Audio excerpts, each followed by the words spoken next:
This is the official podcast for the Adelaide Football Club. Welcome, Crows fans, to the round 21 edition of the Down the Guts podcast. Now, Paddy Dangerfield unfortunately can't be with us, so we've brought in one of the bigger guns we have, Katrina Gill. The biggest. Who is he? He is communications manager David Burtenshaw, and he's Angry Joc. He's brought something in with him. What do you got, DB? Well, first, Paddy Dangerfield, he obviously thinks that this show can't go on without him. Well, he's been right, probably 3 or 4 times this year. The show, Paddy said, I can't do it. I'm staying at home. I've got Tom Lynch coming around for dinner, or something like that. There's always been. Homes and Gardens are coming around. Yeah, looking for some bling for my new glove. Different excuses he's bobbed up with. But this week he said, I can't do it, therefore there'll be no show. Well, Paddy, there is a show. Now, it probably won't be anywhere near as popular. It may not include some of your rantings and ravings and strange offerings that you provide. Music choices. Yeah, I mean, some of that music stuff last week was just pretty scary, really. But anyway, we're going to fight on. Joc, Katrina, and a special guest later on. We've spoken to Ben Dowdell.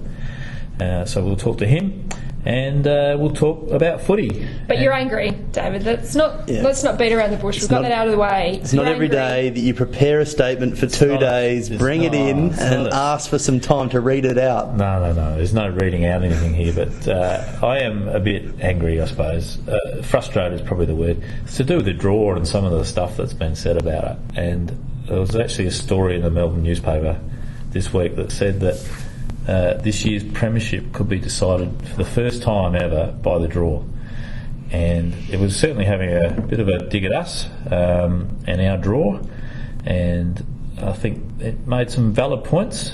As a 14th place team from last year, we got to line up against the new team, GWS, a couple of times, and we've had Port, and we get Gold Coast twice. We always have Port twice. We do have Port twice, yes. But I think it was a bit unfair suggesting that if we did manage to get a home final, it would be, totally unfair. I've got long memories, Katrina. I actually had to travel twice working to Melbourne when the Crows years ago should have been playing a home final, but they got sent to the MCG. And anyway, I figure that if we win enough games this year to earn a first or second position, that we deserve getting a home final. But I did some maths during the week. It was never my favourite subject at school, but I rolled back through and looked at every club, the top 7 clubs, and if the season was only 18 rounds long, or 17 rounds, you played everyone once, our numbers actually stack up pretty well. Can you tell us, David? What have you come up with? I will tell you, since I've got it right in front of me. So far we've played 15 of the 17 teams, and we've won 12. So we've lost to Hawthorn, Collingwood and the Kangaroos, and we've still got Brisbane and Melbourne to play, and both those are away, by the way. Collingwood so far has won 14 out of 16, so they've lost to Hawthorn and Carlton the first time that I played them, and they've still got North Melbourne to come. Hawthorn 12 out of 16, West Coast 11 out of 16, North Melbourne 9 out of 15, and Geelong 10 out of 16.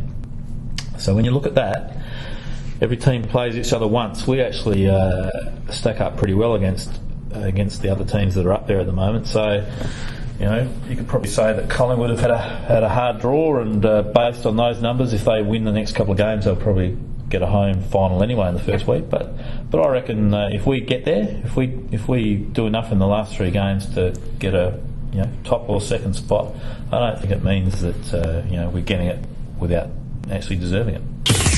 So what do you two football people think about that? I like the time and effort that you've put into it. We've hardly seen him this week, Joc. He's been locked away in the cave, the man cave. With his footy calculator and the ladder predictor, and he's had it all going, and I appreciate what you've done there. Of course, you can't argue with that. If everyone plays each other once, that's where it stacks up. I think we'd still be second with those wins, is how it pans out. You still got to win the games, I think. I remember Tree doing a press conference, I don't know if it was last year, the season before when the draw came out. Yeah, favourable draw, finished 14th. Yeah. Missed the finals both years. So you still got to win the games. You've got to be good enough on the day. See, I agree with you there, Katrina, as in you can only beat who you play each week. Now the Olympics finished, Katrina. They did. You're getting some sleep again. I'm finally getting some sleep. Yeah, I was one of those that would get up for sailing, handball, synchronised swimming. 10 metre air rifle. I didn't get up for too many of those. I stayed up for a few of those. It's amazing what you stay up for. Sometimes I watched the sailing. It was actually quite interesting. I found it, but I did get up for things like the swimming and Sally Pearson's run. So finally getting some sleep, and a lot of our players as well have been showing a lot of interest in it. They certainly have. I know Ben Dowdell's he was up watching the basketball, as a lot of the guys were. There's a few keen basketballers around. And he knows Paddy Mills, of course. Paddy Mills played against a few of the Aussies in the basketball side. He did, so we thought it would be a good time to catch up with Ben. Well, Big Benny Dowdell's been kind enough to join us and give up his time. Welcome, mate. Welcome to the Crows podcast. Thank you. It's a pleasure to be here. What are we interrupting you from, Benny? What were you just doing? I was working really hard in the other room. No, actually, I was taking a nap. Just the little middays to recuperate the energy, and before the afternoon weights, the new guys kind of get pushed back late in the day, so we got some spare time. Yeah.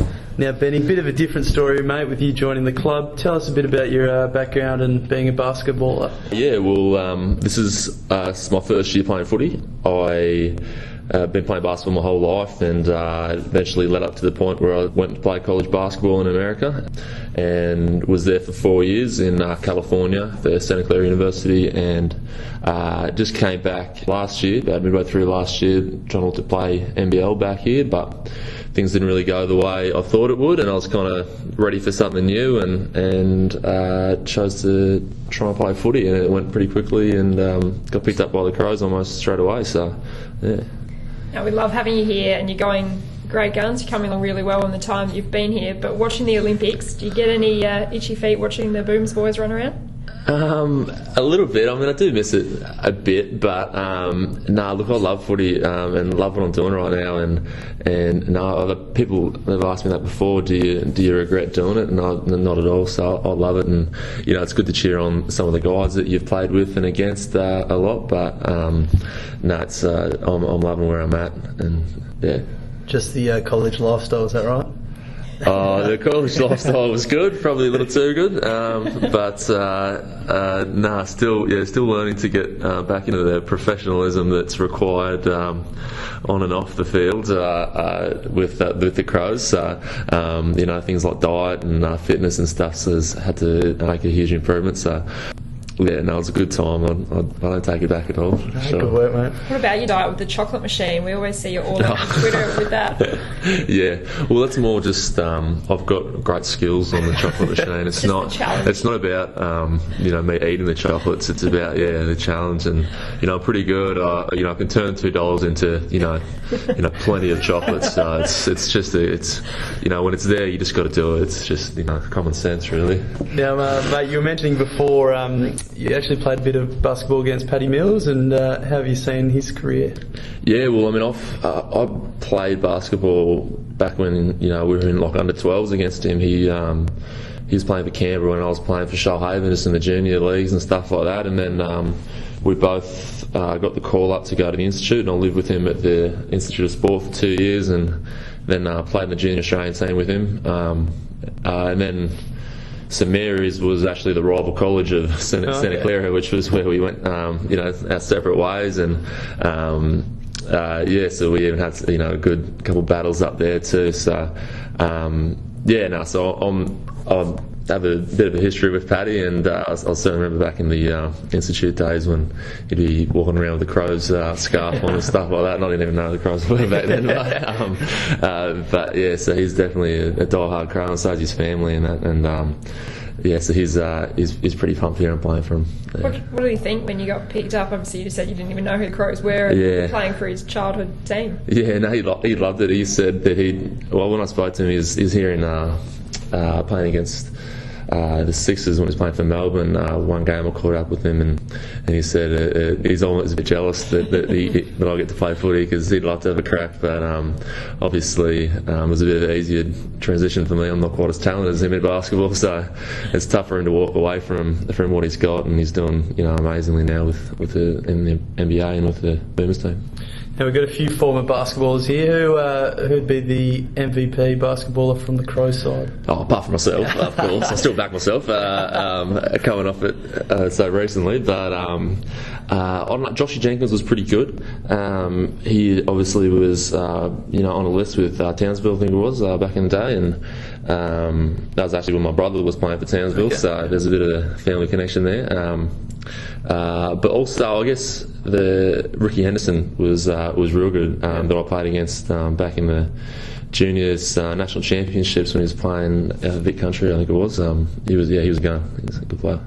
It's full-on footy now, though. How have you found the transition? Bowl reports the coach has been pretty wrapped with the development that you've made, but how have you found it? It's almost again towards a 12-month mark now. Yeah, it's coming towards the end of the first year of footy, and I've loved it. I mean, I guess personally, you want to be really good right now, and it's kind of a somewhere in between being happy with how you're progressing and but still wanting to be there right now kind of thing, still aiming to be improving all the time, and I still personally see myself as a bit of a ways off, and that can be frustrating at times, but it's from all reports back it's been good, and hopefully coming into next pre-season with actually some experience under my belt will probably be a bit helpful, but so we'll see how try and finish off the year strong and see how next year pans out.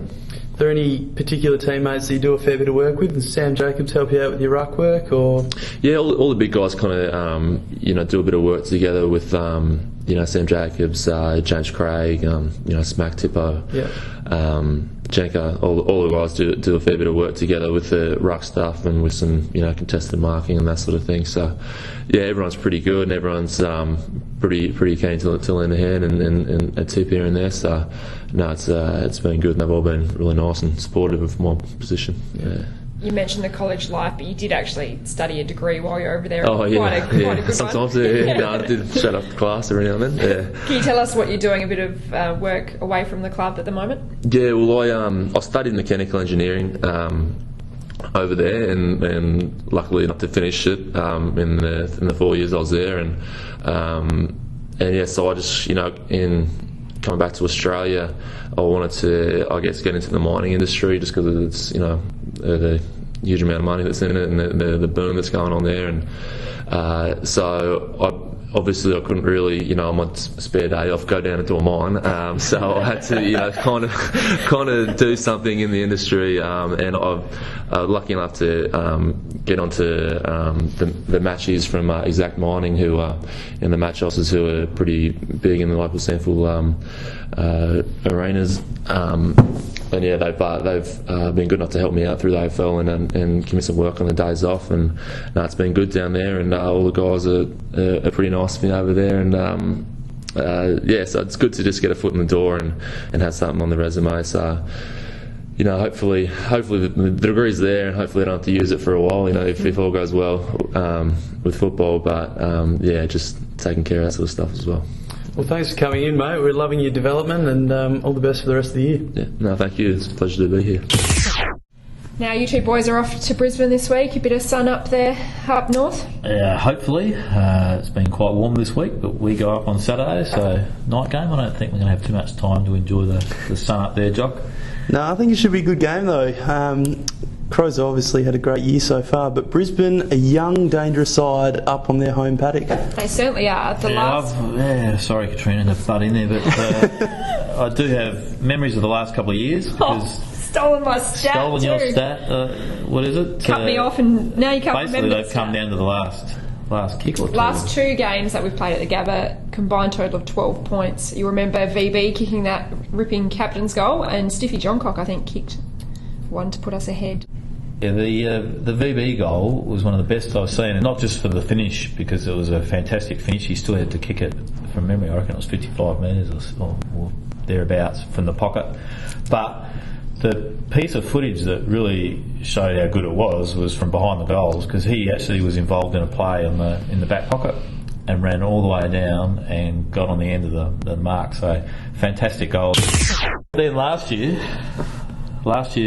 finish, of course, was Graham Johncock. Shifted up forward, took a mark, Katrina took a mark and gold. He did. I remember it fondly. Well, thanks for joining us, David. It's you've stepped up in the absence of Paddy Dangerfield, and you brought a lot in, a more serious sort of tone about you today. We should have just done Ask Danger as well, couldn't we? We could have done that and just answered for all those fans that come in with their questions. Could have done Ask DB.